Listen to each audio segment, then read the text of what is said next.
before you sleep train your baby, you have to watch this. You have to know this. This is everything I wish I knew as a mum and as a former registered nurse who used to teach families to sleep train their babies. Hey guys, I'm Brie, and if you are new here, this is Mind, Body, Soul Mama, where we go deep into all things baby, motherhood, early motherhood, nervous system regulation. I'm so glad you are here. Today I want to talk about baby sleep and everything you need to know before you sleep train your baby, because I think that parents need to be more informed, and I think they deserve to be more informed before they make choices like that. Now, it's really important to remember that your baby is born believing they are a cave baby, okay? They don't realize that it's 2025 and that we have businesses to run or jobs to attend, or we are busy beyond belief. We're the busiest we've ever been in history. Our babies arrive believing that we are still living in the caves, and that being next to their mum or on their mum is the safest place in the world for them. Before sleep training, you really need to understand how stress, connection, and safety all play a part in baby sleep. It is more important than any strict sleep schedule that you follow, and it really will give you a reframe when you're up at 2 a.m. and it feels like this night is never going to end. So as someone that worked within the sleep industry for a long time, I really see a lot of marketing telling parents that if your baby isn't sleeping through by 4 months, that they are failing, they've done something wrong. This is actually obviously a very convenient time, because as sleep coaches we know, and especially if you have a science background, you know that sleep changes at 4 months. So for a lot of families, most commonly what I saw is that they'll get through the newborn period, about 8 weeks their baby might start sleeping through the night, and then randomly they'll stop. They'll stop sleeping at 4 months because their sleep cycles have matured, but that doesn't mean that you've done anything wrong. The real starting point, if we want to do anything about our baby sleep, is firstly regulating our bodies. I can't tell you how many times I've received booking emails at 2, 3, 4 a.m. in the morning because mums are just so desperate at that point, and they're starting to panic. They're starting to get anxious that this is going to be their life forever. Now, as a mum of 3 beautiful babies, one of which I have done extinction method training, which is cried out, my middle child, I can tell you that your children will sleep regardless of what you choose to do. Sleep training is an option that so many of us think we have to do, and thanks to modern marketing, it really becomes something that you feel you have to do if you want to get to sleep. It's just not the case. When we are regulated and calm, we can make a really big decision around what we want to do with our baby's sleep. So a lot of mums, especially if you're struggling postnatally, we believe that if we put the baby in their own sleep space, or if we get them sleeping through the night, that we will internally be better, or we'll feel better, or we'll feel more like ourselves. Now, this is actually a myth, and it's an evidence-based myth that we don't improve our mental health by sleep training our babies or leaving them to cry it out. The real work comes from within. So if that is the main driver for you sleep training your baby, I can tell you that as someone that has moved through and out the other side of postnatal depression and OCD, that sleep training my baby did not make me feel any better, and the science backs me on this. What did help though was getting some control or understanding of how my night would go. A lot of us as new parents are not told a single thing about sleep, and so we can feel like, well, what do we do then? If not sleep training, what can we do for our child? For this, we go back to sleep science, and so I want you to know that your best guide within the sleep realm, if that's something that you're looking at with your child, is going to be your intuition, because there is a lot of evidence that supports both for and against sleep training your baby. Now, the evidence that is for sleep training is purely based on the physicality of the body and sleep. What I believe to be true is that we can look at our sleep science that we're given, but we also need to really take on board anthropological, so the way that we have been sleeping since the beginning of time, and psychological effects on our babies around sleep. Now, anthropologically, we need to understand that for 300,000 years, our babies have sought closeness and proximity to be able to stay safe, remembering that they don't know that there's no tiger that's going to jump out and eat them. They really do not understand that they are a separate being to you until they are around 9 months of age. And so before then, them being on you and wanting to sleep near you is not an issue. It is actually the most natural thing in the world. How do we know this? Well, as a breastfeeding mother, we are constantly creating milk that in a 24-hour period really reads to our baby's needs. So our babies get melatonin through our breast milk. They get sleepy hormones through our breast milk. If you've ever been breastfeeding and you suddenly feel tired yourself, that's amazing. That's a very natural mammalian response to breastfeeding. We also know that our babies are regulating their heart rates and their breathing rates by being next to their mother. So when their nervous system is calm and in a state of rest and digest, they are able to better regulate their breathing patterns and better regulate their heart rate. And this can be very protective of SIDS, so sudden infant death syndrome. Now, we often are very good at telling parents that the best place for our baby to sleep is flat on their back in their own sleep space, away from the parental bed. Now, I have worked with hundreds of families to know that this is often not the case and this doesn't work the best for families. The best thing you can do with your baby's sleep is be prepared for all outcomes.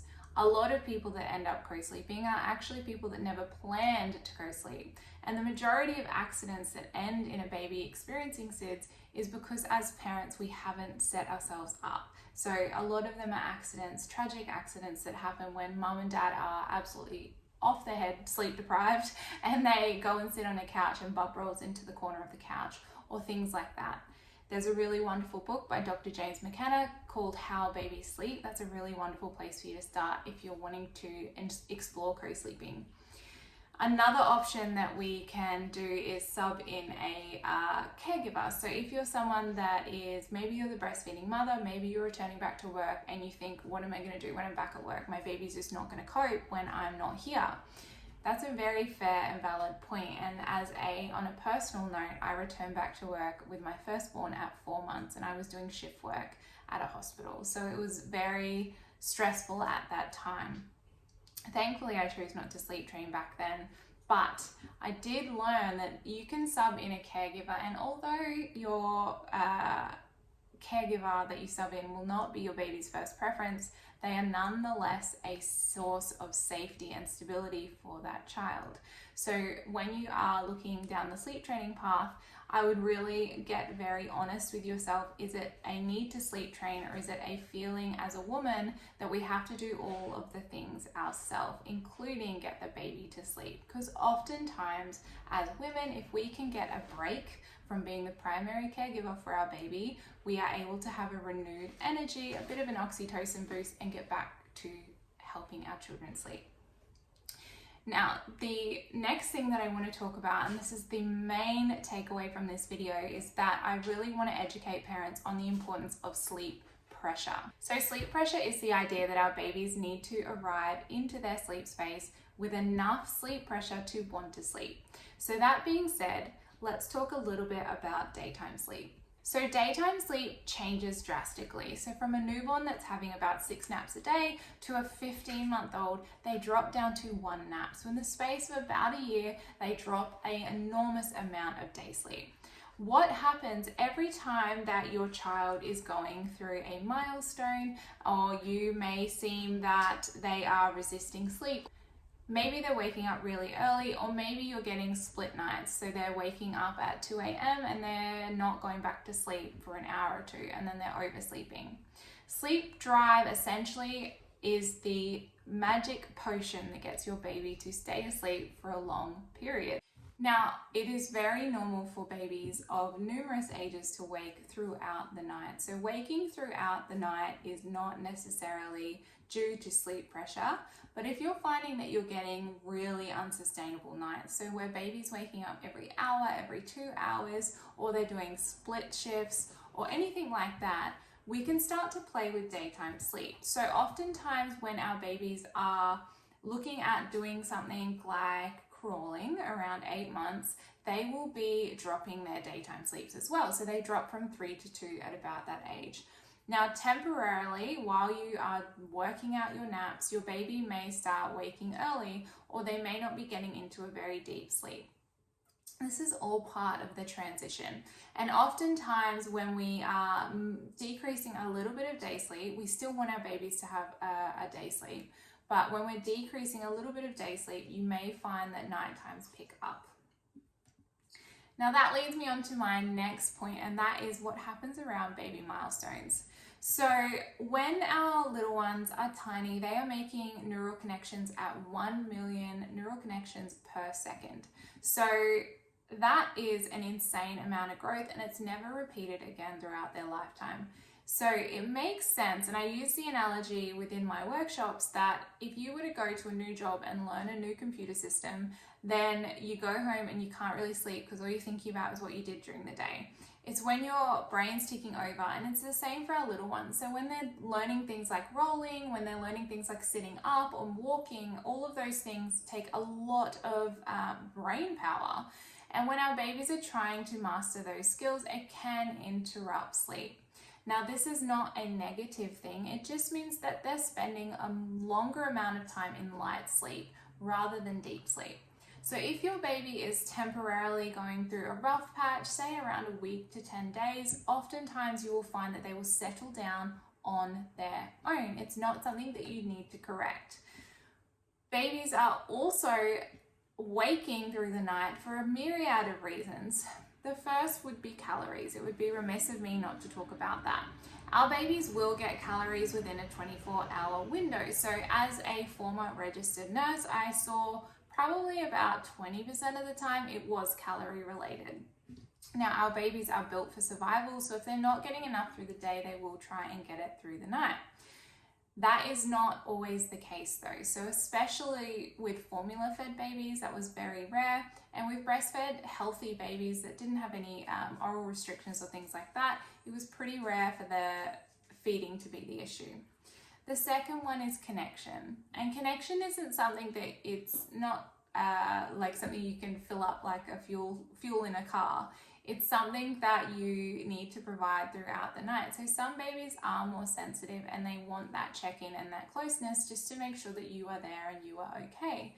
Now, this, again, is not something that needs to be fixed. And if that was something that you think may be coming in, maybe you're working full time again, and maybe Bub's at daycare and they're trying to connect with you, they will try to get that connection as they need it. So trying to make sure that where possible, we provide that one-on-one, carved out time with them, and really spend that time looking into their eyes, being that beautiful oxytocin bubble with our babies. The third one that I see is age-appropriate wakes. Now, this is the biggest reframe I want you to take from this video, is that waking through the night is developmentally appropriate and it is also protective of SIDS. So when our babies stay in a lighter phase of sleep rather than deep sleep, we know that they are easier to rouse, their breathing rate stays steadier.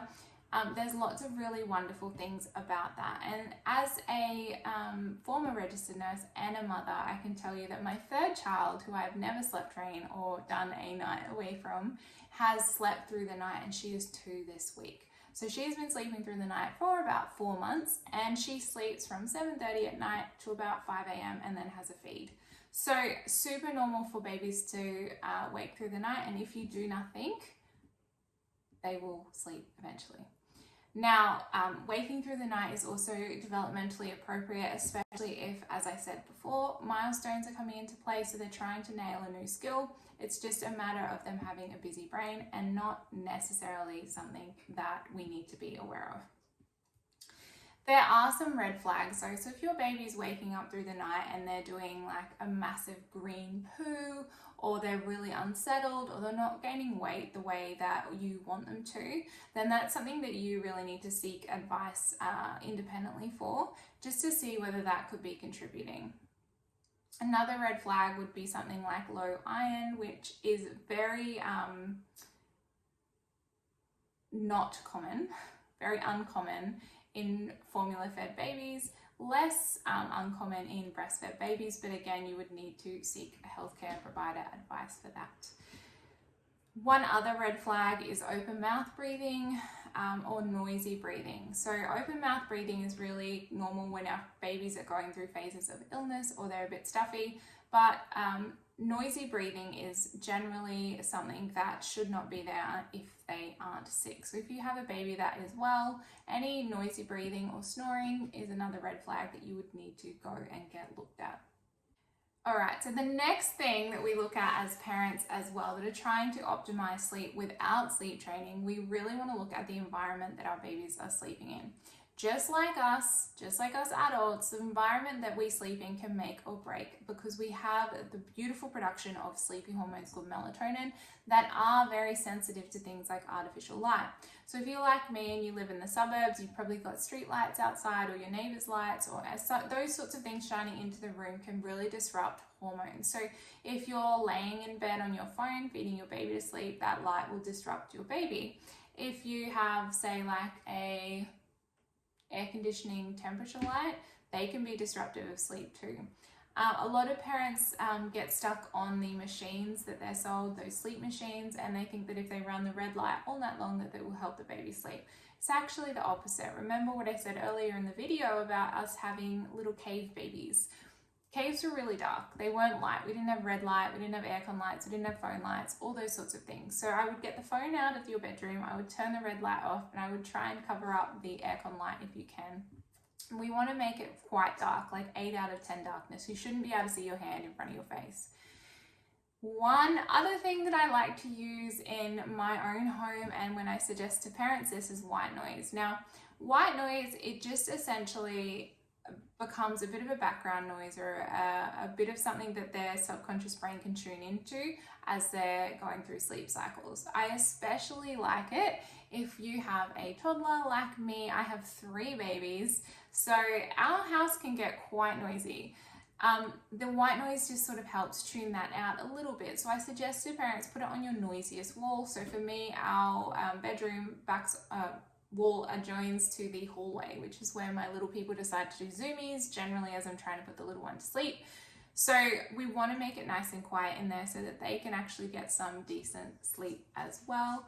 Especially if you have a partner that's up early or going to work, or maybe you're up early and going to work, we want that subconscious, I guess a sound barrier, sound break, I would call it, to help your baby. We don't want it too loud or too close. We don't want it a meter. We want it at least a meter away from their sleep space, and we want it between 50 to 60 decibels.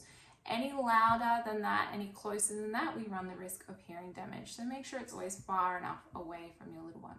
Other thing before I go is how to dress your baby for sleep, because this is important. I get a lot of mums say, like, I was just so worried they were too hot, I was so worried they were too cold, I don't know how to get them to sleep comfortably.